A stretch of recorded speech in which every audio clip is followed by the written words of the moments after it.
تصريح خطير من الرئيس الجزائري عبد المجيد تبون خلال زيارته لتركيا يصدم الملايين. شاهد ماذا قال.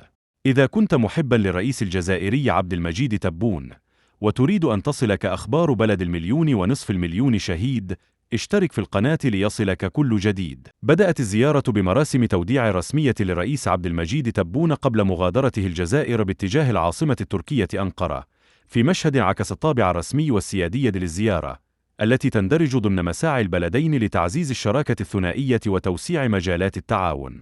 وتأتي هذه الزيارة في سياق العلاقات المتنامية بين الجزائر وتركيا خلال السنوات الأخيرة، حيث أصبحت أنقرة من أبرز الشركاء الاقتصاديين للجزائر، مع ارتفاع حجم الاستثمارات التركية وتوسع حضور الشركات التركية في السوق الجزائرية. كما يشهد التعاون السياسي بين البلدين تطورا ملحوظا في ظل التقارب في وجهات النظر بشأن عدد من القضايا الإقليمية، خاصة ما يتعلق بالأوضاع في منطقة المتوسط وشمال أفريقيا والساحل الأفريقي. ويرى مراقبون أن الزيارة تمثل خطوة جديدة نحو بناء شراكة استراتيجية طويلة المدى بين الجزائر وتركيا، تتجاوز الإطار الاقتصادي التقليدي نحو تعاون أوسع يشمل ملفات الأمن والطاقة والصناعة والاستثمار.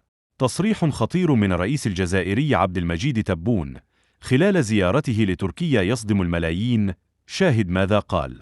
ذكرت وسائل إعلام مغربية نقلا عن مصادر لوكالة الأناضول للأنباء أن الرئيس الجزائري عبد المجيد تبون طلب من الرئيس التركي رجب طيب أردوغان مساعدته في التوسط في قضية الصحراء الغربية.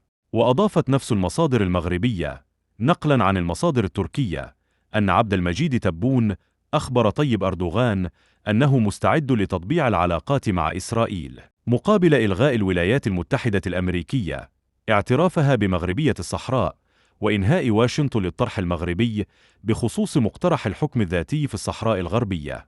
جدير بالذكر أن الرئيس الأمريكي دونالد ترامب يدعم مقترح الحكم الذاتي الذي قدمه المغرب كحل سياسي لقضية الصحراء الغربية، وهذا الأمر يشكل ضغطا إضافيا على الجزائر التي تدعم جبهة البوليساريو في تقرير مصيرها عن طريق استفتاء تقرير المصير.